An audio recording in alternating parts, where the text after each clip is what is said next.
Ser podcast. Con Correos, tus productos también pueden llegar a cualquier parte del mundo. Entra en correos.es y haz crecer tu negocio.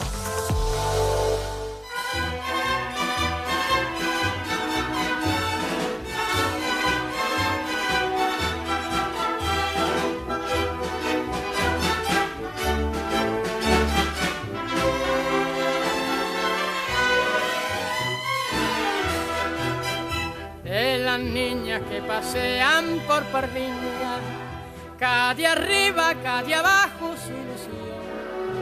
Esa casi a la muñeca de más gracia que ha pisado en ese barrio su lapón. Desde Cibeles a Goya anda buscando un cariño sin más adorno ni joya que una sonrisa y un lindo guiño. En Madrid, como sucede en otras muchas ciudades, por ejemplo en París, donde están los famosos libreros junto al Sena, existe un lugar cerca del Parque del Retiro conocido como Cuesta de Moyano, con puestos de madera de color gris azulado, donde se venden novedades literarias, libros de segunda mano, antiguos, libros raros, descatalogados o de ocasión. Es un lugar que en sus más de 100 años de historia han frecuentado creadores como Valle Inclán, Umbral, Ian Gibson, Pío Baroja, Enrique Mújica, y que ha sobrevivido a todo tipo de embistes, de crisis, la llegada de los grandes almacenes, la pandemia, temporales. Bueno, hoy vamos a situar allí, en la Cuesta de Moyano, una nueva entrega de Cartagrafías.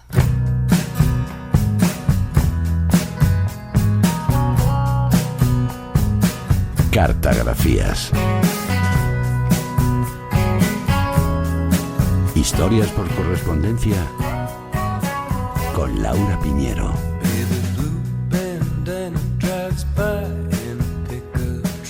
Laura, buenas tardes. Buenas tardes, Marta. ¿Cuál es la historia de la Cuesta de Moyano y cómo conecta con nuestro universo de las cartas? Pues mira, justo estuve ahí el pasado domingo y hablaba con ellos, con estos libreros madrileños, que estaban antes en el mercado de Atocha, luego se mudaron a la zona del Jardín Botánico y finalmente en 1925 se instalaron en esta calle que, como su nombre indica, está ligeramente en cuesta, pegada a una de las entradas principales del Retiro. Y como decías, han tenido que sobrevivir en estos años a muchos cambios sociales, de patrones de consumo, y lo han conseguido, entre otras cosas, porque además de la propia venta de libros, se han convertido en un espacio de encuentro y de creación cultural, gracias a una asociación que fundó en 2019 Lara Sánchez, periodista, nieta de Pepe Berchi, que fue un destacado librero de la Cuesta, y que consiguió un valioso lote de 13 cartas inéditas, esto nos interesa mucho, compartidas entre el periodista Ramiro de Maeztu y el filósofo José Ortega y Gasset. Lara, Marta, las encontró de casualidad tiempo después del fallecimiento de su querido abuelo. Mi abuelo librero Pepe Berchi, que era un librero que iba a su caseta de la Cuesta de Moyano hasta el último de los días de su vida, estuvo yendo a su caseta con corbata, zapato de piel, chaleco y traje, y Moyano era un lugar imprescindible para cualquier lector y bibliófilo de cualquier tipo, artistas, académicos. El hallazgo de mi abuelo de las cartas de Ortega Ramiro fue en una compra, en una de las tantas compras que los libreros de antiguo y de viejo hacen de bibliotecas, de particulares, pero sé que eran su tesoro más preciado porque son unas cartas de conciliación, son unas cartas entre dos de los más relevantes pensadores de la historia de España y sobre todo del siglo XX. Se les ha reflejado como antagónicos ideológicamente, ¿no? Pero nunca se ha contado que realmente se profesaban una admiración mutua tremenda, enorme, gigantesca.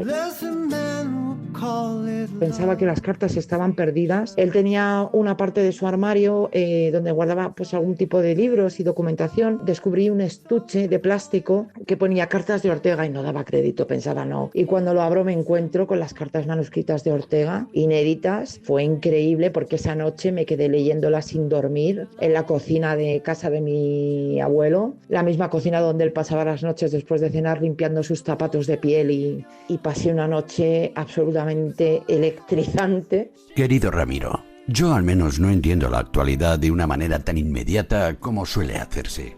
La actualidad no consiste en la agitación social ni en la fragmentación de la historia viva. Consiste más bien en la comprensión profunda de la cultura en su continuidad. El periodismo, en cambio, está retrasado respecto a ese estado del mundo. No cumple todavía la función que debería tener. La opinión pública olvida que un hecho, un suceso, por ejemplo, no es más que un punto dentro de una esfera mayor y que solo puede entenderse bien si se lo integra en esa totalidad. Los artículos de prensa como género literario tienen la misma obligación que una epopeya: aspirar a perdurar.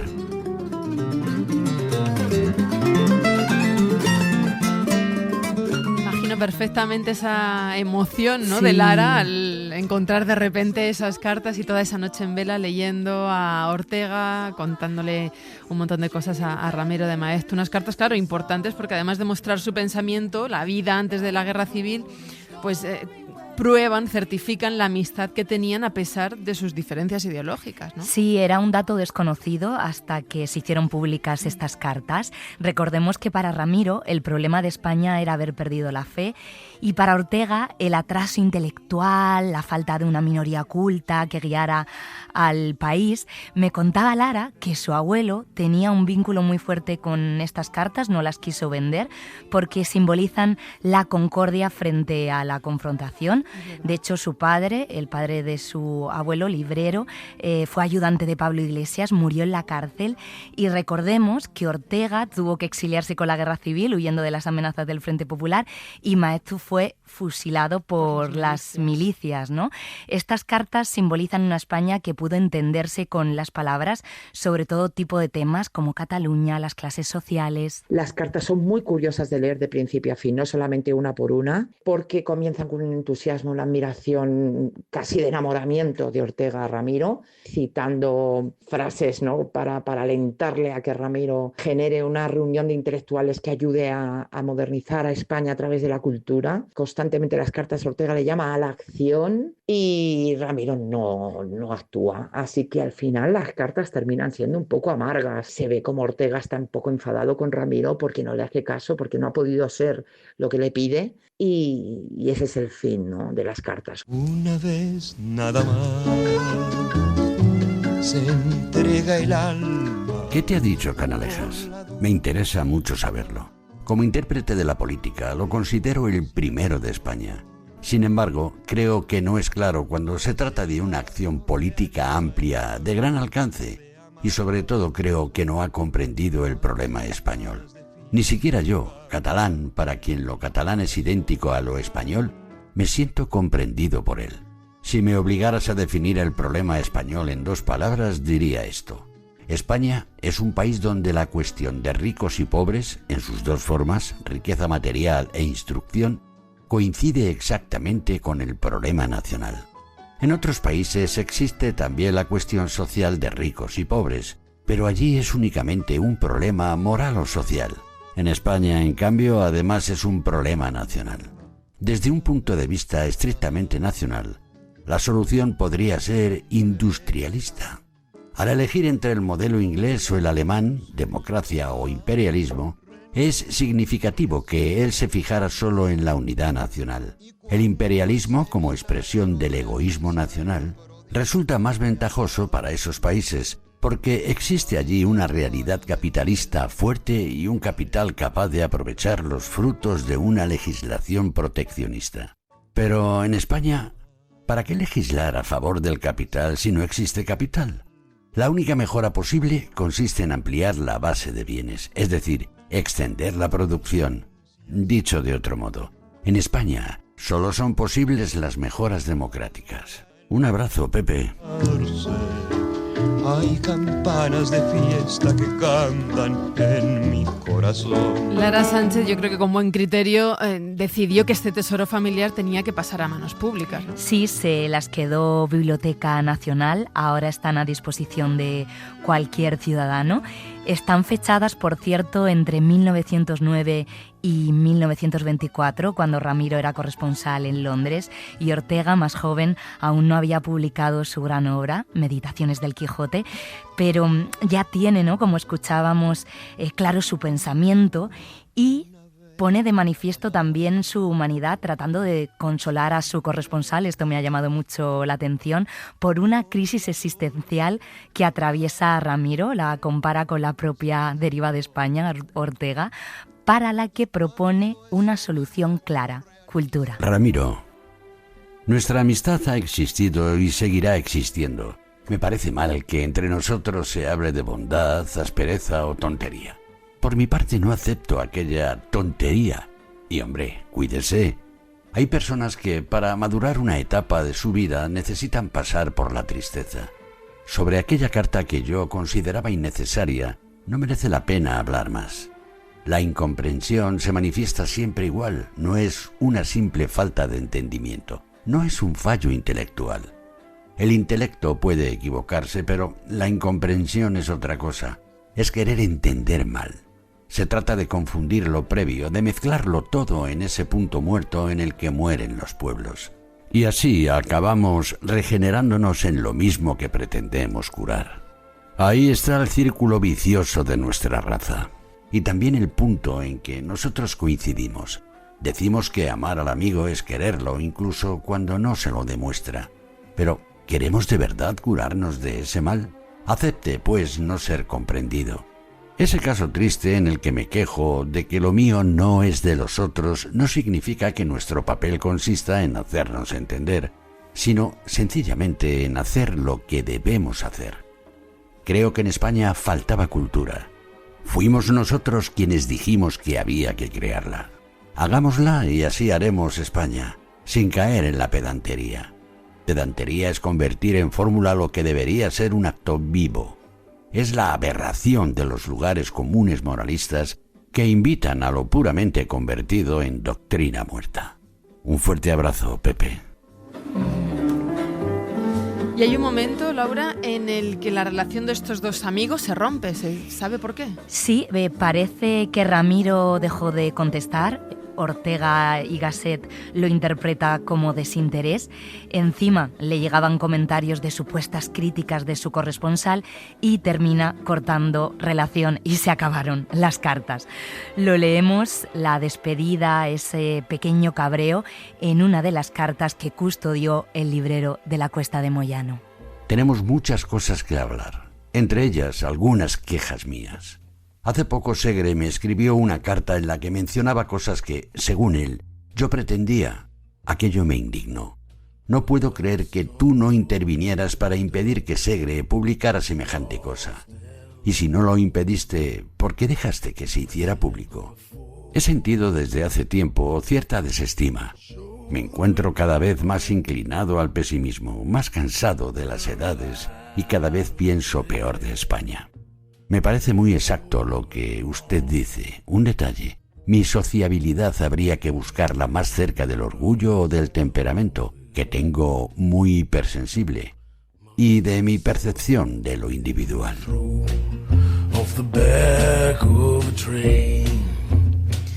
Las historias que nos llegan a través de las cartas. Sí. Por cierto, el próximo fin de semana, del 28 al 30 de noviembre, la Asociación Soy de la Cuesta organiza en toda España una iniciativa alternativa al Black Friday que se llama Book Friday y que es pionera en el mundo y pretende fomentar el encuentro con la literatura como, pues eso, como alternativa a la jornada de consumo global, ¿no? Sí, la verdad es que no paran desde esta asociación. Hacen un montón de actividades de cara a este Book Friday, implicando a librerías de todo el país, unas 90, como las recuperadas tras la Dana de Valencia, a las de París, porque en Francia han aprobado una ley de precio fijo en los libros muy positiva y que es inspiración para todo el mundo. Además, organizan dentro del programa de esta iniciativa una fiesta lectora en una cárcel, recomiendan lecturas, sortean un cheque de libros y organizan encuentros con escritores. Todo está en su página web, por si alguien quiere curiosear. Nosotros queremos hablar durante los días del Black Friday de libros, de literatura, del oficio del librero, del encuentro presencial. Vayamos al encuentro sin descuentos, a comprar nuestras lecturas, a nuestro librero de barrio, de pueblo, del centro de la ciudad, que cada vez a los libreros les es más difícil sobrevivir en el centro de las ciudades. Por otro lado, tenemos una serie de actividades en las que hablamos de todos los objetos de consumo en el Black Friday, pues ordenadores, tablet, tecnología, moda, colchones, relojes. ¿Cómo están en la literatura? Pues desde Frankenstein hasta hoy, por ejemplo, con la tecnología, hay muchísimos ejemplos. Tenemos a unos escritores que son los comisarios de cada tema. Este año tenemos correspondencia en papelería, tenemos relojes y tiempo, tenemos comidas y cocinas y juegos y juguetes. Hay una serie de lecturas recomendadas por temas y además unos encuentros entre esos comisarios y escritores con un interlocutor en diferentes espacios. Low and low, long, low and lonesome. Low and low, well, no, hard no. Asociación Soy de la Cuesta, por si alguien lo quiere buscar. Y no lo dirás tú, pero lo digo yo. Vas a participar en un evento el sábado 29 a las 12. Vas a compartir charla sobre cartas con el escritor Marcos Giral Torrente, que tiene una novela epistolar. Va a ser en la librería Somnis de Paper, en Benetússer, una de las más perjudicadas por el desastre de la Dana en Valencia y que ha podido recuperarse afortunadamente, y puede ir todo el que quiera. Sí, es entrada gratuita hasta completar aforo.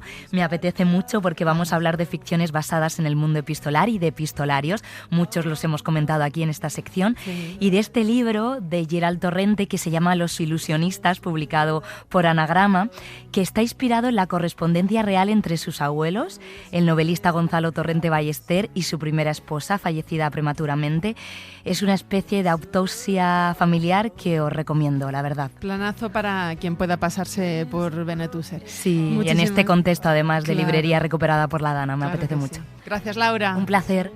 Correos ofrece a tu negocio soluciones de paquetería nacional e internacional, porque ellos se encargan de todo para que no tengas que preocuparte de nada. Y es que con Correos podrás hacer crecer tu negocio enviando tus productos a cualquier rincón de España o del extranjero. Y con los mejores precios y plazos de entrega, entra en correos.es y obtén la mejor oferta personalizada en paquetería para tu empresa. Correos.